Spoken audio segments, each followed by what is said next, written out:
Hello दोस्तों, स्वागत है आपका हमारे यूट्यूब चैनल में। दोस्तों, एक लड़की होती है और वह कक्षा 10वीं में पढ़ने वाली थी और जो है प्रतिदिन स्कूल अपनी साइकिल से जाया करती थी। स्कूल में आने जाने का रास्ता था वो थोड़ा दूर था, तो इसीलिए रास्ते में जब भी उसकी किसी उम्रदराज आदमी से यानी बूढ़े आदमी से मुलाकात होती थी तो वह उनसे मजाक करने की कोशिश किया करती और वो जो आदमी होता है वो भी उसे देखता था और बोलता था और वो भी उनके साथ उसी तरीके से मजाक की कोशिश करता था और फिर धीरे धीरे जो है वो बातें करने लग जाते हैं। एक दिन वो लड़की को अपने चंगुल में फंसा लेता है और उसके बाद दोस्तों वो एक दूसरे के साथ में मिलने लग जाते हैं। एक दिन जो वह बुढ़ा था वह उस लड़की को उस गलत काम के लिए राजी कर लेता है और वह लड़की है जो उनसे कहती है कि जो भी आपको करना है थोड़ा धीरे करना है, मेरी बहुत कम उम्र है, मैं इस तरह की गलत काम को नहीं सह पाऊंगी।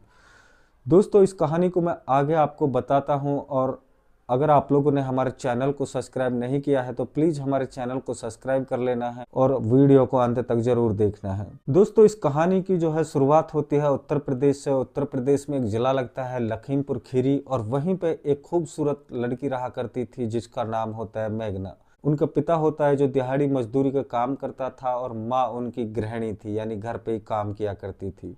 मेघना अभी कक्षा 10वीं में पढ़ा करती थी और वह सुबह स्कूल जाती थी और शाम को अपने घर आ जाती थी। दोस्तों, जब वह सुबह अपने स्कूल के लिए निकलती थी तो इतनी इसकी कम उम्र थी कि उस उम्र में वह मजाकिया टाइप की लड़की थी और जब भी वह साइकिल से स्कूल जाती रास्ते में कोई बुजुर्ग मिल जाता या उसे दिख जाता था तो वह उनकी मदद करती और फिर उनसे बातें करने की कोशिश करने लगती थी। दोस्तों, इस तरीके से जो मेघना होती है वो एक तरीके से बात करने में बहुत ही ज़्यादा सफल थी।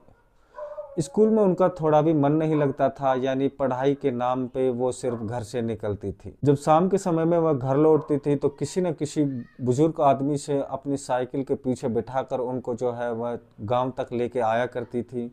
एक दिन की बात होती है जो सुबह के समय वो अपने स्कूल के लिए निकली थी, उसी दरमियान उसकी मुलाकात है एक 60 साल के व्यक्ति से हो जाती है जिनका नाम होता है खेमचंद। और खेमचंद की पत्नी नहीं थी, उनका लंबी बीमारी के चलते पहले ही बहुत समय उनका मृत्यु हो जाती है।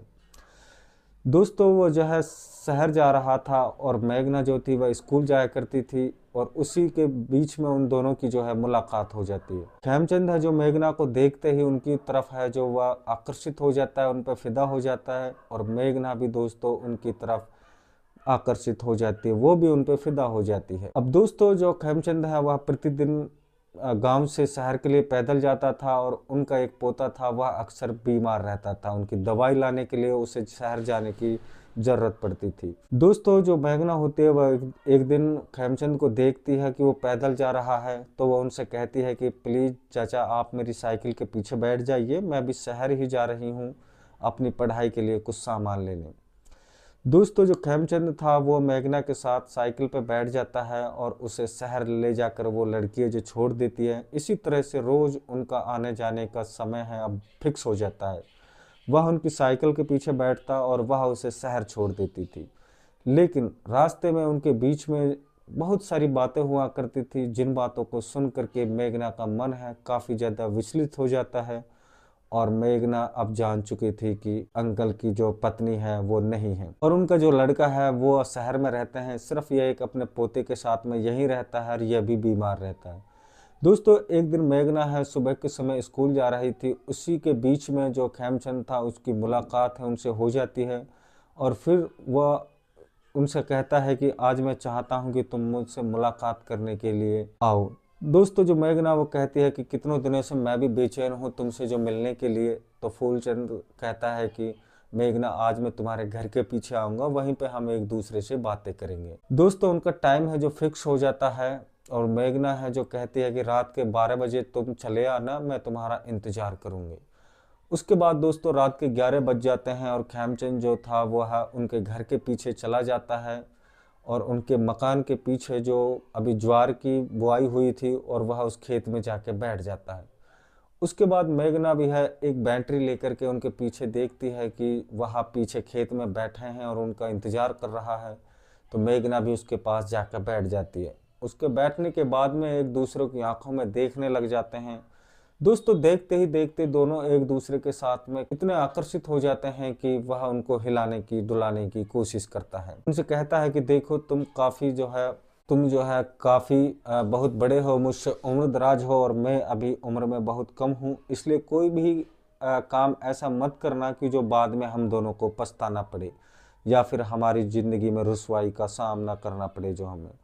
दोस्तों जो खेमचंद था वह समझ जाता है कि वह कहता है कि मैं कुछ नहीं करूँगा, केवल छोड़ कर ही जो तुम्हें यहाँ से चला जाऊँगा। दोस्तों उसके बाद खेमचंद है वो बहुत ही समझदारी के साथ में उनसे जो है छू कर छोड़ देता है। उसके बाद जो है मेघना उसके मन में काफ़ी बेचैनी हो जाती है और वह खेमचंद को अपनी जो है बाहों में भर लेती है। दोस्तों वह उनसे बोलती है कि तुम है जो ऐसे नहीं जा सकते हो, और दोस्तों खेमचंद कहता है कि तुम्हारी उम्र कम है और तुम्हारी ज़रूरत को जो मैं है पूरा तो कर सकता हूँ। इसी तरह से जो है अब समय निकलता जाता है। दोस्तों जो अब उन दोनों की मुलाकात है दिन पर दिन बढ़ती जाती है और वह जो मेघना है वो भी 12वीं की पढ़ाई के लिए निकल जाती है। दोनों को बात करने का सिलसिला जारी रहता है और एकदम से वो एक दूसरे के कनेक्ट हुए रहते थे। एक दिन दोस्तों जो मेघना है वह खेमचंद को कहती है कि तुम जो कहते हैं कि तुम अभी बड़ी नहीं हो, फिर मैं जो तुम्हारे साथ में वो सब काम करूँगा। वो कहती है कि अब मेरी उम्र है काफ़ी हो चुकी है, अब मैं तुमसे मिलने के लिए बेताब हूँ, इसलिए तुम भी उसी खेत के पीछे आ जाना, मैं तुम्हारा जो है वहीं पे वेट करूँगी। उसके बाद दोस्तों जो खेमचंद था वो रात होने का इंतज़ार करता है और वो जैसे ही रात होती है उसके घर के पीछे, वो मकान के पीछे खेत में पहुँच जाता है। उधर जो है मेघना भी चली आती है।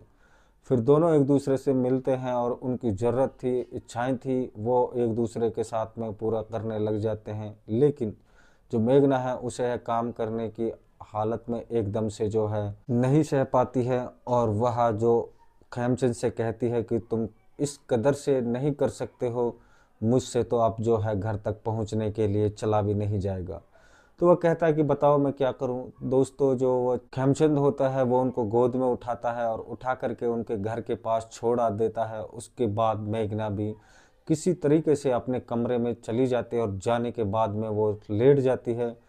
फिर इसी तरीके से लगभग जो है 4-5 दिन में वह ठीक से चलने के लायक होती है और वह फिर से इसी काम के लिए बेचैन हो जाती है, व्याकुल हो जाती है। उसको इस लत में जो है बुरी तरीके से लग चुकी थी। 5 से 6 दिन के बाद में फिर उनकी उनसे मुलाकात होती है और फिर कहती है कि देखो जो है इतने दिनों तक हम जो किए हैं सो किए हैं, लेकिन अब मैं तुम्हें नहीं चाहती हूँ कि इसलिए कभी भी तुम मुझसे मिलने की जो है कोशिश नहीं करना है। अब हमारे जो पिताजी हैं वो मेरे लिए लड़का देख रहे हैं, बहुत जल्द जो मेरी शादी हो जाएगी, इसलिए मैं कहती हूँ कि तुम मुझे भूल जाना है और मैं भी तुम्हें अब भूल चुकी हूँ। दोस्तों जो खेमचंद होता है वो मेघना की मन की बातों को जो है पढ़ लेता है। वो जान जाता है कि अब मेघना थी उसमें जो है बिल्कुल अलग हो चुकी है, मिलना नहीं चाहती है और वह भी जो है अपना मन की मन में ही रख लेता है। दोस्तों वह अपने बेटे बाबुओं के पास में शहर चला जाता है और थोड़े दिनों के बाद जो है मेघना है उनकी भी जो अब शादी हो जाती है। शादी होने के बाद में वह भी अपने ससुराल पहुंच जाती है। दोस्तों फिर वह अपने पति के साथ में हंसी खुशी रहती हैं और उसको भी जो ज़रूरत थी, इच्छाएं हैं, अब वो अपने पति के साथ में पूरा करने लग जाती हैं। दोस्तों इस तरह की जो है घटनाएं हमारे समाज में बहुत ज़्यादा होती हैं, चूँकि जो हमारे लड़कियां हैं जो पढ़ने जाती हैं या फिर पढ़ाने जाती हैं, इस तरह की वह घटनाओं या लतों में लग जाती हैं और उन चीज़ों पर हमें जो है बचना चाहिए। इस कहानी का उद्देश्य हमारा किसी का दिल दुखाने का या ठेस पहुंचाने का नहीं था। हम जो भी आपको कहानी सुनाते हैं समाज को जागरूक करने के लिए, सतर्क करने के लिए, सचेत करने के लिए सुनाते हैं। दोस्तों इस कहानी में अगर आपको पसंद आए हो तो हमें कमेंट करके ज़रूर बताना है कि इसमें किसकी गलती है। आप लोगों से फिर मिलता हूँ कल एक नई कहानी के साथ में, इसी समय मैं लेता हूँ आप लोगों से अलविदा। जय हिंद, जय भारत।